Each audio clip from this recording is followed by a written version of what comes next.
Yeah, it's been really good.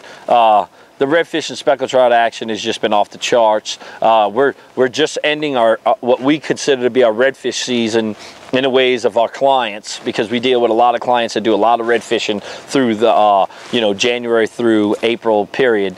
Now the speckled trout fishing is just crazy. I mean, there's already speckled trout all over in Breton Sound.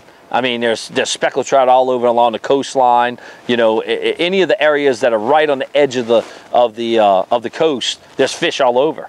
And you know, really, what we found is there's this transition period, which we have every year. It happens in the fall and the spring.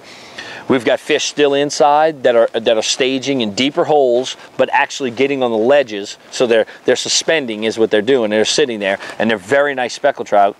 Or you can go out and start fishing a cork and fish the points and the reefs and catch, or rigs, and catch speckled trout that way. So it's kind of neat right now. We got both things, but I would say probably in another 2 weeks to 3 weeks, you're going to have to start running outside to be, to really be productive and catch fish every trip. That's what we'll start doing. Mainly we're throwing live shrimp. We can get live shrimp now from Campos, so we've been using live shrimp. On artificial wise, believe it or not, we've been doing really good on like suspending baits, like Catch Fives, the Fat Boys. If you're using artificials and you like plastics, any of your bait imitation style, but on the real natural color. I'll tell you one that's been really good.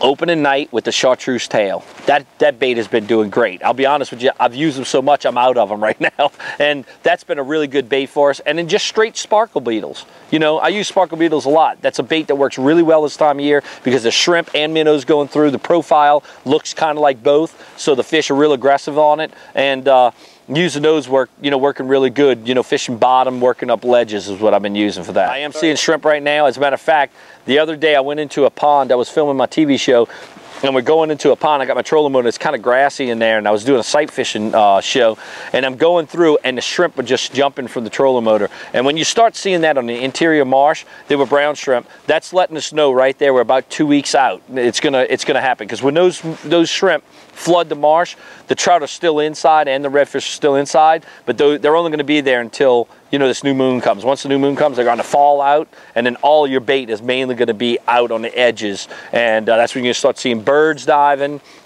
When you pull up to certain spots like reefs or rigs or islands, you're going to be able to pull up to a point and catch 100.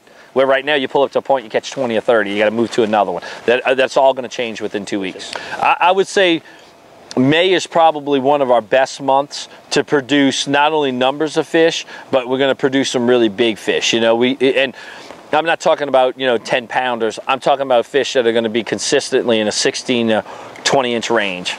We'll start having those coming up right now. I mean, I'm really waiting. Next week could be the week, because we ran out to some of the rigs last week and we did really well, but then the next day we went out and they weren't there again. So it's telling me they're still staging, they're still moving. As soon as that shrimp moves out of the marsh and the white shrimp come in, it all just collides, and it's crazy fishing then.